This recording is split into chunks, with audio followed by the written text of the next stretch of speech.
Assalamualaikum dan salam sejahtera. Bersama saya Janah Kamaruzaman dalam Buletin Pahang, Khamis 16 Jun 2022.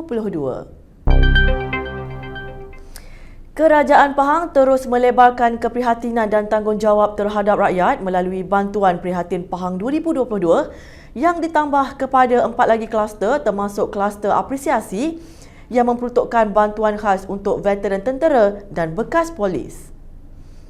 Yang Amat Berhormat Menteri Besar Pahang Datuk Seri Haji Warusdi Wak Ismail berkata, menerusi kluster ini, kerajaan negeri memperuntukkan sumbangan tunai secara one-off sebanyak RM200 kepada 8,000 orang veteran tentera dan 1,000 orang bekas polis dengan peruntukan keseluruhan berjumlah RM1.8 juta. Ini adalah usaha berterusan kerajaan negeri daripada pandemik sampai ke sekarang. Dan insya-Allah usaha ini kita akan terus lakukan lagi untuk masa-masa yang akan datang. Beliau berkata demikian ketika ditemui media pada majlis penyampaian bantuan Prihatin Pahang 2022 Fasa 2, kluster veteran tentera dan bekas polis peringkat negeri Pahang di Dewan Datuk Zaharuddin Abu Kasim di Temerloh. Turut hadir Yang Berhormat Setiausaha Kerajaan Pahang Datuk Seri Dr. Salahuddin Ishak, Yang Berhormat Pegawai Keuangan Negeri Pahang Datuk Indra Nazri Abu Bakar, Pengerusi Jawatan Kuasa Hal Ehwal Agama Islam dan Pendidikan Negeri Pahang Yang Berhormat Datuk Seri Said Ibrahim Said Ahmad, serta Pengerusi Jawatan Kuasa Perpaduan, Kebajikan Masyarakat, Pembangunan Wanita dan Keluarga Negeri Pahang Yang Berhormat Datuk Seri Hajah Shahanijah Syamsuddin.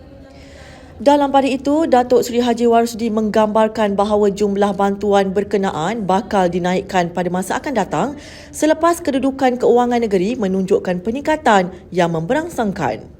InsyaAllah kita akan tambah sebab saya nampak prestasi kutipan hasil kerajaan negeri bertambah baik dan di mana saya katakan tadi sehingga sekarang pun dah dapat 670 juta. Jadi ini adalah janji kerajaan negeri di mana kita akan kembalikan kepada rakyat. Kita letak target ni bukan saja kita mimpi nak letak sebenarnya, tidak. Kita ada kaedah-kaedah tertentu dan kita berfikir, berbincang dengan kerajaan khususnya, dan bila kita merasakan ada peluang-peluang yang mana kita boleh uruskan lagi kecirisan kebocoran, dan disebabkan itu kita dapati ada peluang untuk kita tingkatkan.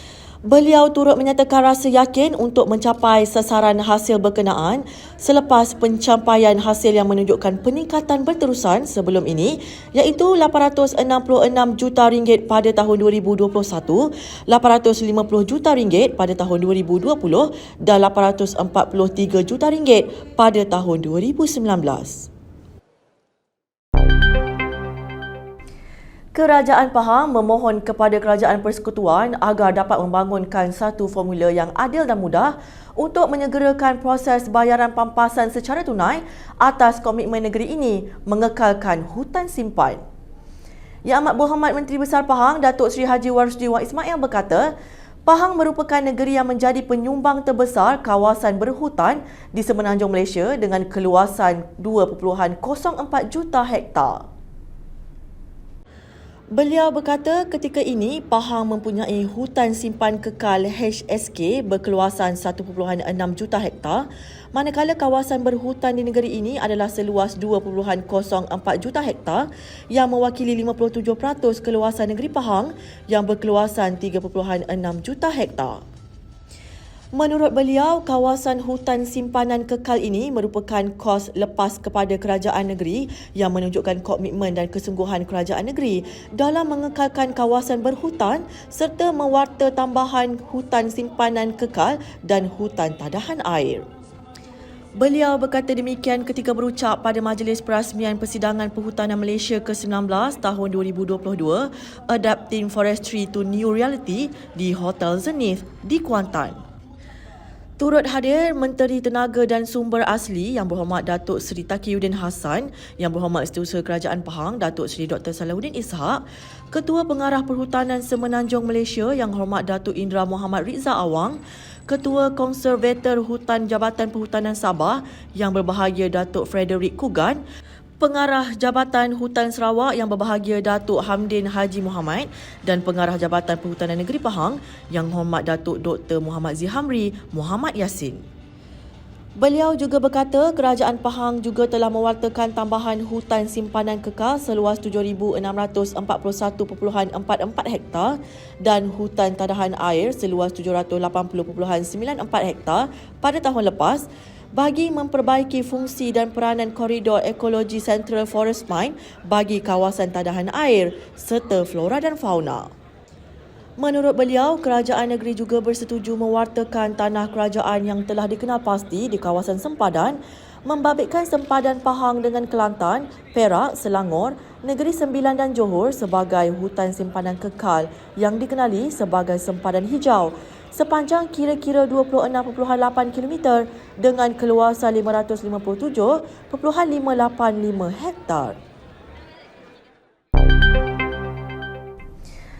Pendengaran awam berkaitan projek rancangan khas kawasan RKK Kampung Janda Baik yang ditangguhkan sebelum ini membuktikan bahawa kerajaan negeri tidak zalim dalam menentukan sesuatu keputusan.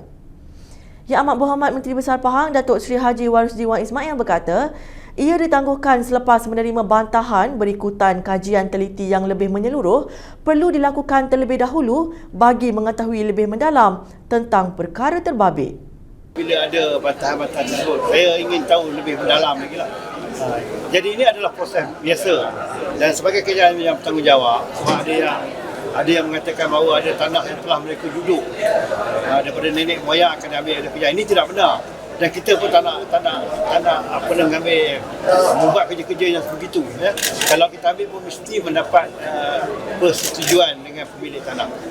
Dan bayaran ataupun papasan itu akan kita bagi. Kita bukan kerjaan yang zalim.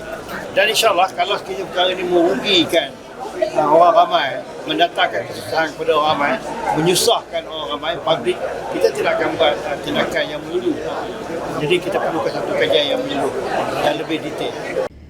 Beliau berkata demikian ketika ditemui media pada Majlis Penyampaian Bantuan Prihatin Pahang 2022 Fasa 2 Kluster Veteran Tentera dan Bekas Polis Peringkat Negeri Pahang di Dewan Datuk Zaharuddin Abu Kasim di Temerloh.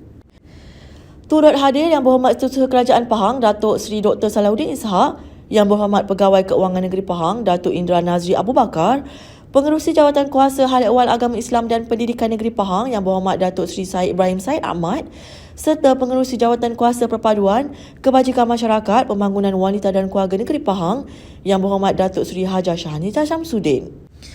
Dalam pada itu, beliau menegaskan bahawa setakat ini projek berkenaan adalah dalam peringkat proses biasa dan masih belum mendapat kelulusan lagi. Media tempatan sebelum ini melaporkan kira-kira 50 penduduk di Janda Baik Bentong menggesa agar pihak terlibat dengan projek RTD dan RKK di kawasan kampung berkenaan tampil memberi penjelasan kepada penduduk terlibat. Penduduk melahirkan rasa kesal apabila sesi pendengaran awam yang dijadualkan hari ini di Majlis Pembandaran Bentong MBP ditunda pada satu masa yang masih belum diketahui. Sebanyak RM44.05 juta diperuntukkan bagi membina baru rumah yang musnah sepenuhnya serta membaik pulih rumah yang mengalami kerosakan ketika negeri ini dilanda banjir penghujung tahun lalu. Peruntukan berkenaan diterima Kerajaan Negeri Pahang daripada Kerajaan Persekutuan melalui Kementerian Pembangunan Luar Bandar KPLB dan Kementerian Perumahan dan Kerajaan Tempatan KPKT, sumbangan daripada Kedutaan Emiria Arab Bersatu UAE selain peruntukan kerajaan negeri sendiri. Yang Amat Berhormat Menteri Besar Pahang Datuk Seri Haji Warusdi Wan Ismail berkata, peruntukan berkenaan melibatkan pembinaan 148 buah rumah baru bernilai RM75,000 tidak bertiang dan RM100,000 bertiang serta proses baik pulih 3,948 buah rumah dengan anggaran kos sehingga RM15,000 sebuah. Katanya, kerja-kerja verifikasi dan pembaikan kerosakan rumah-rumah mangsa yang telah bermula seawal Januari 2022 di mana sebahagiannya masih lagi berjalan dan dijangka selesai selewat-lewatnya pada bulan Ogos depan. Kerja-kerja bina 148 buah rumah baru pula akan bermula pada bulan ini dan dijangka siap sepenuhnya selewat-lewatnya pertengahan September 2022. Dalam pada itu, beliau berkata pelbagai agensi yang terlibat dalam pelaksanaan kerja-kerja berkenaan iaitu Pejabat Daerah dan Tanah, Jabatan Kerja Raya, Syarikat Perumahan Negara Berhad, Prima Malaysia, Felkrabina dan Giat Mara. Baiklah, berita itu tadi mengakhiri Buletin Pahang pada hari ini. Jangan lupa ikuti Pahang Media di Facebook, Instagram, Twitter, YouTube dan TikTok untuk mendapatkan maklumat terkini di seluruh Pahang. Assalamualaikum.